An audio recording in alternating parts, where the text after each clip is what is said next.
Hello students, I hope you all are doing well, and in this video I am going to explain class 10 social science economics lesson number 1, that is the development. Student, this is the video number 3 of the same chapter. We are covering line by line explanation of this chapter. It is a very important chapter of the economics, students. In the video number 1 I had discussed the development goals for different peoples, mixed development goals, and in the second video we had discussed the national development along with the average income concept. So students, let's without any further edu let's start. यहाँ से शुरू करते हैं students. Video number 1 और 2 का जो link है students आप लोग को डिस्क्रिप्शन बॉक्स में दे दिया जाएगा. अब यहाँ से स्टार्ट करते हैं income and the other criterias. Students, in the earlier video we discussed about that how per capita income is use to assess the development of a particular nation. कैसे per capita income को use किया जाता है किसी भी nation के development को assess करने के लिए, और उसमें हमने अलग अलग क्राइटेरिया देखे थे. यूनाइटेड नेशन डेवलपमेंट प्रोग्राम्स के जो क्राइटेरिया है पर कैपिटा इनकम डॉलर्स का, उसके बारे में हमने पढ़ा था. और साथ ही साथ हमने ये पढ़ा था कि how per capita income is not suitable for assessing the development, because average income वाला जो हमने कॉन्सेप्ट स्टूडेंट्स यहाँ पे पढ़ा था, जिसमें कि हमने कंट्री ए कंट्री बी का जो एनालिसिस किया था, इसमें आप देखिए तो इससे हमें पता चला था कि per capita income that is the average income is also not a suitable way to assess the development of a country. So students, अब यहाँ पर स्टूडेंट्स अब आगे बढ़ते हैं. स्टूडेंट्स इस वीडियो को एक्सप्लेन करते हैं income and the other criteria. When we looked at the individual aspirations and goal, we found that people not only think of better income but also have goals such as security, respect of other, equal treatment, freedom in minds. Yes students, अगर हम aspirations की बात करें, अगर एक महत्वाकांक्षा एक particular person की बात करें, तो उसमें ये नहीं होता है कि सिर्फ उसकी एक बेटर इनकम हो. बेटर इनकम के साथ साथ उसके कुछ गोल्स होते हैं, जैसे कि उसके सोशल सिक्योरिटी, दूसरों के साथ जो सम्मान भाव, इक्वल ट्रीटमेंट, बिल्कुल आपसी सामंजस्य, freedom etcetera in mind. Similarly when we think of a nation और a region we beside average income think of other equally important attributes. ये जितने भी ऊपर एट्रीब्यूट्स बताए गए ये सभी इंपॉर्टेंट है कहीं ना कहीं स्टूडेंट्स. अब ये स्टूडेंट्स यहाँ से जो पार्ट होने वाला है, इसमें जो है आपके 3 मार्क्स और 5 मार्क्स के क्वेश्चंस बहुत बार बनते हैं. अभी आपको इसमें आगे चीज़ें बताऊंगा कि कहाँ कहाँ से बोर्ड में क्वेश्चंस पूछे जाते हैं students. What could be the attributes भी, वो कौन कौन से एट्रीब्यूट्स, कौन कौन से कारक हैं जिस जो इनकम के अलावा और भी काउंट करते हैं. Let us examine through an example. एक एग्जाम्पल देखते हैं स्टूडेंट्स. यहाँ पर देखिए स्टूडेंट्स, एक यहाँ पर दैट इज अ चार्ट बना हुआ है, टेबल बना हुआ है, सॉरी टेबल में देखिए पर capita income of selected states. कुछ स्टेट्स की पर कैपिटा इनकम यहाँ पर दी हुई है students. That is the Haryana. पर कैपिटा इनकम मतलब पर पर्सन. हरियाणा में जितनी पॉपुलेशन है उसमें जितना हरियाणा की इनकम है, पूरे इनकम को पर पॉपुलेशन से, पूरी पॉपुलेशन से डिवाइड कर दिया गया, उससे पर कैपिटा इनकम निकल गई स्टूडेंट. तो हरियाणा में देखो जो पर कैपिटा इनकम है, मतलब कि प्रति व्यक्ति जो आय है हरियाणा में, दैट इज 1,80,174 रुपीज़. जबकि वही देखो बिहार में स्टूडेंट्स 34,409. तो उसके बारे में यहाँ पर पूरा बताया गया है. अब यहाँ पर आप देखिए स्टूडेंट्स, इससे पता चलता है कि जो हरियाणा है पर कैपिटा इनकम के मामले में वो काफ़ी बढ़िया है. और जबकि वही अगर हम देखें तो दैट इज़ बिहार जो है पर कैपिटा इनकम में के कंपैरिजन में लो है. ओके स्टूडेंट्स, लेकिन अब एक और देखो table 1.4 some comparative data of Haryana, Kerala and Bihar. ऊपर हमने देखो 3 स्टेट्स को कंपेयर किया था. केरला को देखिए स्टूडेंट्स, छोटा होने के बावजूद भी ये सेकेंड नंबर पर कैपिटा इनकम पे यहाँ पर इस चार्ट के हिसाब से है. लेकिन अब यहाँ पर देखिए बहुत इंटरेस्टिंग फैक्ट देखने को हमको मिल रहा है स्टूडेंट्स. इससे बोर्ड में 1 मार्क्स के क्वेश्चन बहुत बार पूछे गए हैं स्टूडेंट्स. तो देखिए कंपैरेटिव डाटा किस चीज़ का है, तो that is the infant mortality rate. वो दोबारा वही तीनों स्टेट्स को लिया गया है, Haryana, Kerala and Bihar. We have again in this table there are 3 states which you have taken earlier, and first one is the infant mortality rate. Infant mortality rate, what is infant mortality rate? Board point of view से 1 marks में बहुत important question students. Infant mortality rate indicates the number of children that die before the age of 1 year as a proportion of 1,000 live children born in that particular year. ये देखो students क्या है, IMR जिसको बोलते हैं. Infant मतलब होता है स्टूडेंट नवजात, मतलब कि वो जो किड बेबी जो कि 0 से लेकर 1 ईयर के बीच में जो होता है, जो दैट इज द उसको कहा जाता है. तो इन्फेंट मोर्टेलिटी रेट क्या होता है स्टूडेंट्स कि पर 1000 में, मतलब अगर बच्चे पैदा हुए हैं, बेबीज़ बच्चे पैदा हुए हैं जो 1 साल से कम उम्र के हैं, तो उसमें कितने बच्चों की डेथ हुई है पर 1000 पे, तो उसको पता करते हैं. तो देखो है जैसे कि यहाँ पर अब देखो आप हरियाणा में देखो अगर 1000 इन्फेंट बच्चे पैदा हैं तो उसमें 30 की डेथ हो जाती है. केरला में देखो 10 की, और फिर यहाँ पर 35 की. तो कहीं ना कहीं जो इन्फेंट मोर्टेलिटी रेट कम जो किड्स हैं वहाँ कम किड्स की डेथ कहाँ पर हो रही है, केरला में. तो इससे देखो ऊपर तो इनकम में अगर हम देखें यहाँ पे तो केरला सेकंड नंबर पर, हरियाणा टॉप में है। लेकिन अगर वही हेल्थ इंफ्रास्ट्रक्चर देखें, हेल्थ फैसिलिटी देखें तो केरला में स्टूडेंट्स बहुत अच्छी है। फिर देखो सेकंड चीज़ ली गई है लिटरेसी रेट, साक्षरता दर, कितने लोग पढ़े हुए हैं। तो लिटरेसी रेट क्या होता है, measure the proportion of a literate population in the 7 and above the age group. Literacy rate क्या होता है, साक्षरता दर कि जो भी एक पर्टिकुलर स्टेट की पॉपुलेशन होती है उस पर्टिकुलर स्टेट की पॉपुलेशन में 7 साल से ऊपर के लोग कितने लोग पढ़े हुए हैं। तो देखो स्टूडेंट्स यहाँ पर देखो 82, मतलब कि स्टूडेंट्स 100 में से हरियाणा में 82 लोग पढ़े हुए हैं, Kerala it's very impressive students 94 and Bihar again 62। तो आप यहाँ पर खुद देखिए फिर से यहाँ पर केरला पर कैपिटा इनकम में भले हरियाणा से नीचे है, लेकिन यहाँ पर देखिए इन्फेंट मोर्टेलिटी रेट और लिटरेसी रेट इन दोनों में वो इनसे आगे है हरियाणा से। और बिहार तो दोनों ही केसेस में काफ़ी पीछे है स्टूडेंट्स, क्यों, क्योंकि वहाँ पे हेल्थ इंफ्रास्ट्रक्चर भी बहुत लो है और एजुकेशन सेक्टर भी बहुत लो है। नेट अटेंडेंस रेशियो, अब ये क्या है स्टूडेंट्स, ये भी देखो, it is the total number of children of age group 14-15 year attending school as a percentage of total number population in the same age group। ये क्या है, 14 से 15 साल के जो स्टूडेंट्स होते हैं वो जो स्कूल अटेंड करते हैं, कितने बच्चे स्कूल अटेंड करते हैं और साथ ही साथ और बच्चे उनके एज ग्रुप के जो स्कूल अटेंड नहीं करते हैं उनके सारे कंपैरिजन में देखा गया है स्टूडेंट। अब यहाँ पे देखो नेट अटेंडेंस रेट जो 100 में से कितने जा रहे हैं, इसमें 61, इसमें देखो 83 और इसमें देखो 43। तो अब स्टूडेंट्स इसमें हम ये चीज़ एनालिसिस कर सकते हैं कि अभी हमने ऊपर जो प्रीवियस वीडियो 2 में हमने जो बात करी थी कि इनकम एक बहुत इंपॉर्टेंट फैक्टर है एसेस करने के लिए डेवलपमेंट में, लेकिन अगर यहाँ हम देखें तो इनकम के अलावा कुछ और भी एट्रीब्यूट्स हैं, जैसे कि एजुकेशन हो गया, हेल्थ फैसिलिटीज़ हो गया और साथ ही साथ नेट अटेंडेंस रेशियो जिसमें कितने लोग कितने पार्टिसिपेशन कर रहे हैं students in attaining the school. So it's very very important students. अब यहाँ पर देखिए, यहाँ से बिल्कुल इसको पूरा सा जो भी चीज़ बताई गई वहाँ पे इसको एसेस किया गया है। तो देखो students, what is this table show, ये टेबल क्या दिखाता है। तो पहला कॉलम जो है स्टूडेंट्स वही केरला में, जो पूरा मैंने अभी पूरा चार्ट आप लोगों को बताया पूरा का पूरा वही है स्टूडेंट्स। अब देखिए स्टूडेंट्स, पूरा इसमें पब्लिक फैसिलिटीज़ के बारे में हम बात करते हैं। पूरा जो एनालिसिस था वो मैंने आपको चार्ट के थ्रू पूरा बता दिया स्टूडेंट्स। पब्लिक फैसिलिटीज़ देखिए स्टूडेंट्स क्या है, ये जन सुविधाएं जिनको बोलते हैं। How is that average person in the Haryana has more income than the average person in Kerala but lacks behind in this essential area. अब देखो स्टूडेंट्स, बिल्कुल रियल बात बताई गई है कि हरियाणा भले पर कैपिटा इनकम में तो ज़्यादा है, लेकिन अगर केरला से देखें तो नेट अटेंडेंस रेशियो और इन्फेंट मोर्टेलिटी रेट में कहीं ना कहीं वो पीछे पड़ता है। तो देखो ये बहुत अच्छी बात, money in your pocket can not buy all the goods and services that you may need to live well. तो साफ साफ इससे पता चलता है कि जो जेब में पैसा है, जो जेब में धन है, उससे ये नहीं हो सकता कि हम सारे गुड्स और सर्विसेज को खरीद सकें उस अच्छे जीवन को जीने के लिए। तो स्टूडेंट्स, अब इसमें एक बहुत इंटरेस्टिंग फैक्ट आ जाएगा। अगर 3 मार्क्स का क्वेश्चन ऐसे ही दे, reason based question, inference based question board में पूछ देगा। जैसे क्या होगा स्टूडेंट्स कि इसी कोड को लिख सकता है बोर्ड में और इसको बोलेगा एक्सप्लेन, आप इसको एक्सप्लेन करो। तो आपको बिल्कुल टू द पॉइंट रहते हुए याद रखना है कि डेवलपमेंट से रिलेटेड चैप्टर का वो है। Okay student, so income by itself is not a completely adequate indicator of the material goods and services that citizen are able to use. तो इनकम क्या है, एक अकेला इंडिकेटर नहीं है, अकेली चीज़ नहीं है डेवलपमेंट को बताने के लिए। For example, normally your money can not buy your pollution free environment और ensure that you can adulterate medicine unless you can afford to shift to a community that already has all these things। साथ ही साथ क्या है कि money से ये नहीं हो सकता कि आप पॉल्यूशन फ्री एनवायरनमेंट नहीं ले सकते हैं, पॉल्यूशन जैसा हो रहा है वो वैसा ही होगा।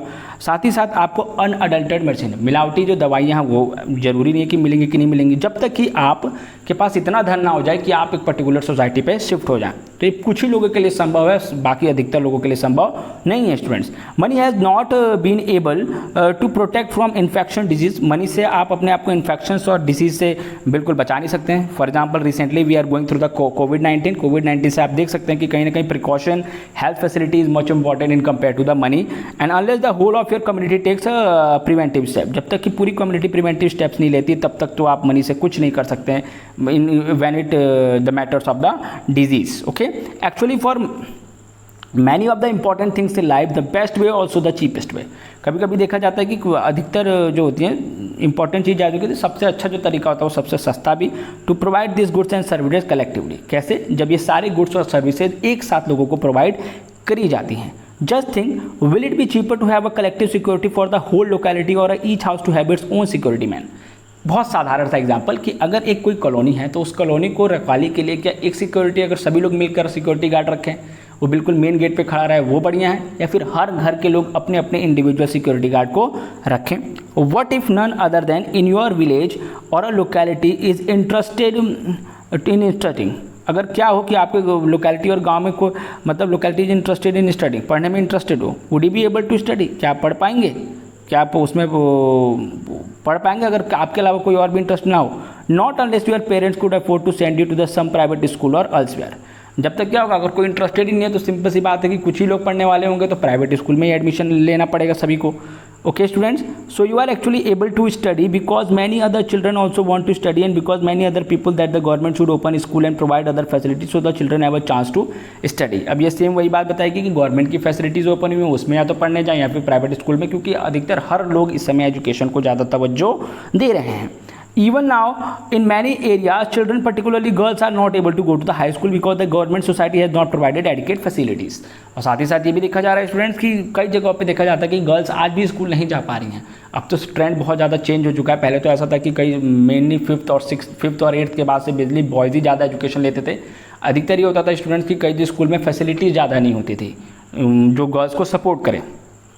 ओके स्टूडेंट्स, अब देखिए, so Kerala has a low infant mortality rate because it has an educate provision of the basic and education health facility. Kerala क्या है कि इसका इन्फेंट मोर्टेलिटी रेट क्यों है, क्योंकि यहाँ पर जो बेसिक हेल्थ और एजुकेशन फैसिलिटीज़ है वो बहुत अच्छी है। Similarly in some state the public distribution system PDS, बहुत इंपॉर्टेंट स्टूडेंट 1 मार्क्स में पूछ सकता है, what is PDS, functions well. PDS क्या होता है, पब्लिक डिस्ट्रीब्यूशन, जो राशन होता है स्टूडेंट, जो गवर्नमेंट जो अनाज जो है वो सस्ते दामों में गरीब लोगों को प्रोवाइड कराती है। Health and nutritional status of people of such state is certainly likely to be better. अब यहाँ पर क्या होता है, जब ये फैसिलिटी अवेलेबल होती है तो वहाँ पे सस्ते दामों में जब अनाज मिलता है तो वहाँ के लोग जब खाना खाते हैं, अच्छा अनाज खाते हैं, न्यूट्रियस अनाज जो खाते हैं, जो मतलब पेट भरता है लोगों का, तो उससे कहीं ना कहीं जो उनकी हेल्थ होती है वो सही रहती है, वो लोग सही से रहते हैं स्टूडेंट्स। ओके, अब एक और चीज़ देखो, ये भी टेबल इंपॉर्टेंट है स्टूडेंट।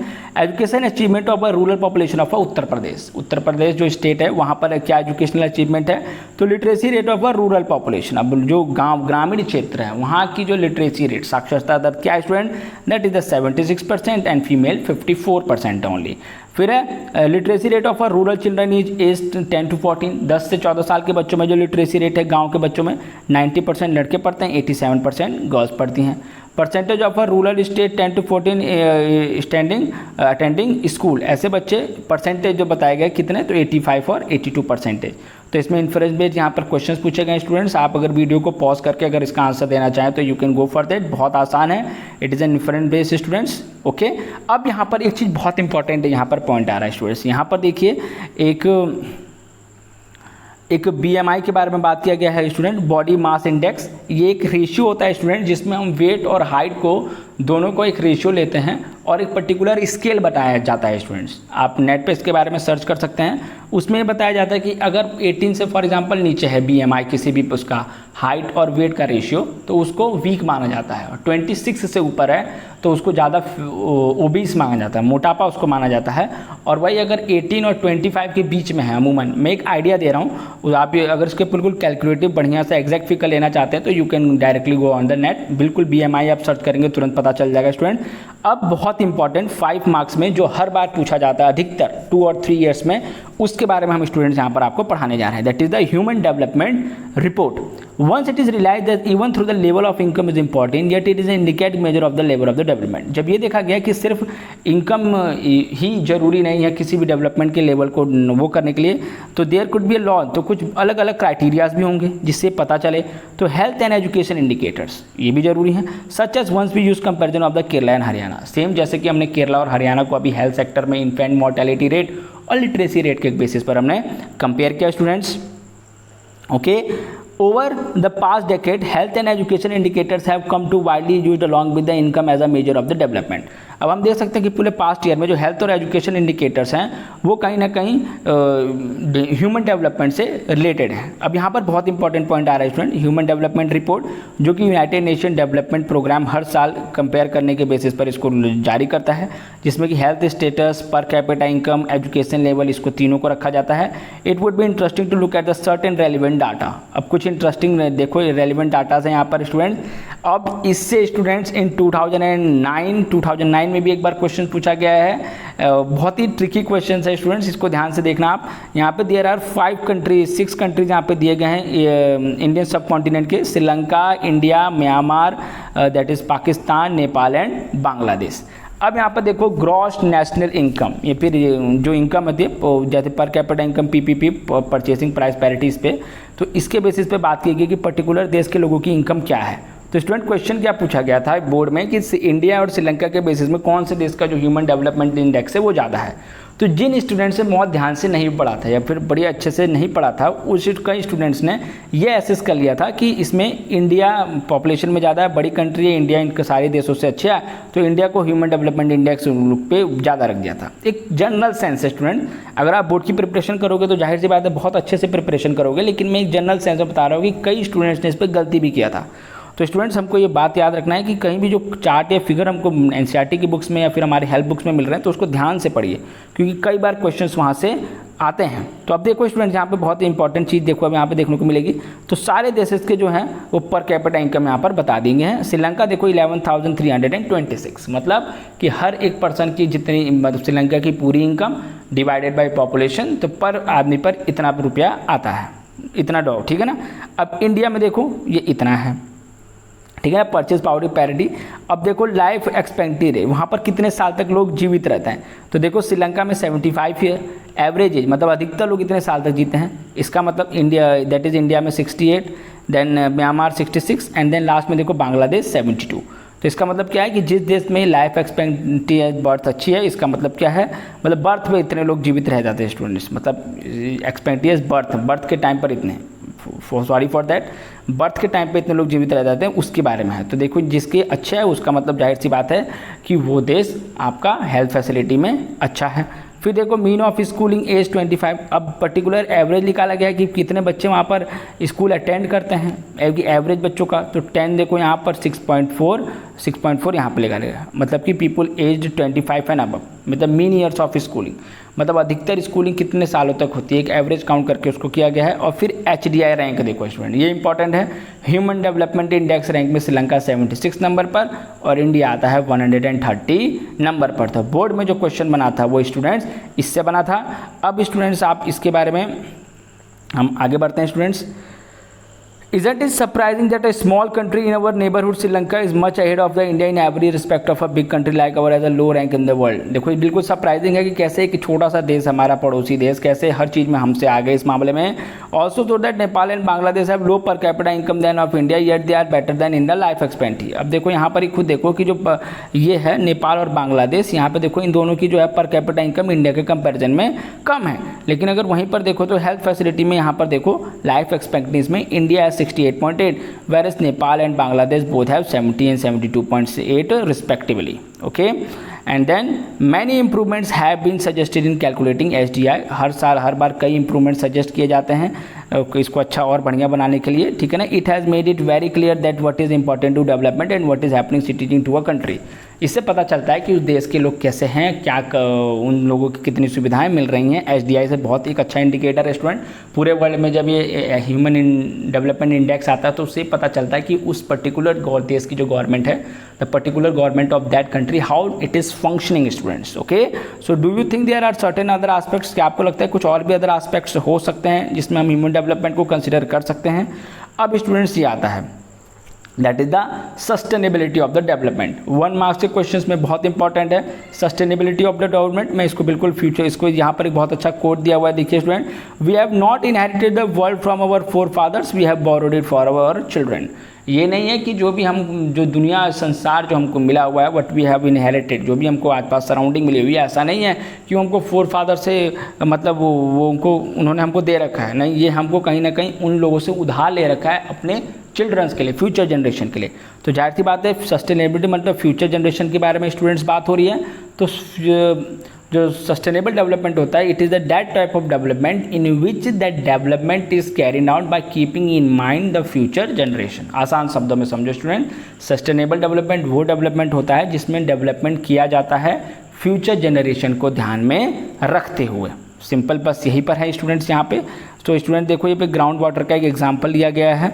देखिए रिसेंट एविडेंस में दिखाया जा रहा है कि धीरे धीरे इंडिया में ग्राउंड वाटर ख़त्म हो रहा है कई कोस्टल एरियाज़ में। तो अब क्या हो रहा है कि लोग रेन वाटर हार्वेस्टिंग प्लांट बना के कहीं ना कहीं ग्राउंड वाटर को रिचार्ज कर रहे हैं। अगर ग्राउंड वाटर को रिचार्ज नहीं किया जाएगा तो एक पर्टिकुलर समय बाद ग्राउंड वाटर ख़त्म हो जाएगा, जिससे कि वाटर की स्कैरसिटी हो जाएगी। तो इससे क्या पता चलता है कि कहीं ना कहीं अगर हम पानी यूज़ कर रहे हैं तो उसको बहुत जुडिशियसली बहुत सही से यूज़ करना होगा, नहीं तो अचानक ज़्यादा पानी यूज़ करने की वजह से क्या होगा, एक दिक्कत उत्पन्न हो जाएगी स्टूडेंट्स। ओके, तो दिस इज़ द दैट्स। और एक ऑयल रिजर्व के बारे में यहाँ पर एक चार्ट दिया गया स्टूडेंट्स, एग्जॉस्शन ऑफ नेचर, कि ये माना गया कि एक पर्टिकुलर समय पर कैसे जो रिसोर्सेज हैं वो एग्जॉस्ट हो जाएंगे, मतलब कितने साल तक। देखो जैसे कि जो पेट्रोलियम है आपका सऊदी अरेबिया कंट्रीज़ में, यूनाइटेड स्टेट्स में, पूरे वर्ल्ड में देखो कितना है, 1000 मिलियन बैरल्स, इतना ज़्यादा भी है 2017 तक, मतलब इतना माना गया कि इतना जो है पर्टिकुलर तेल अभी बचा हुआ है इन देशों में। और ये माना गया कितने साल तक रहेंगे, तो 70 ईयर्स, 10.5, 15.2, और पर्टिकुलर साल बाद फिर ये सारे जो नॉन रिन्यूएबल रिसोर्स पेट्रोलियम है वो ख़त्म हो जाएंगे। जब ख़त्म हो जाएंगे तो उसके बाद क्या ऑप्शन है स्टूडेंट्स, तो विंड एनर्जी, सोलर एनर्जी, इसी के बेसिस पे चलेगी ना सब चीज़ें। तो कहीं ना कहीं अब जो चीज़ें होंगी, कहीं ना कहीं जो भी डेवलपमेंट किया जाएगा तो ये सोच के किया जाएगा कि ऐसे फ्यूल जनरेट किया जाए जिससे कि फ्यूचर अच्छा हो सके स्टूडेंट। तो इसी के साथ ही आपका चैप्टर कंप्लीट हो चुका है स्टूडेंट्स। अगर आपको कहीं भी इस चैप्टर में डाउट है, इस वीडियो को बार बार देखिएगा स्टूडेंट, क्योंकि ये वाले वीडियो से कई बार क्वेश्चंस पूछे जाते हैं, स्पेशली आप HDI वाला, सस्टेनेबल डेवलपमेंट वाला, और साथ ही साथ जो ये हमने पढ़ा था infant mortality rate, literacy rate और नेट अटेंडेंस रेशियो। अगर कोई डाउट कुछ भी होता है बेझिझक you can contact on my email ID and as well as in the comment box. So students, thanks for watching and God bless you all.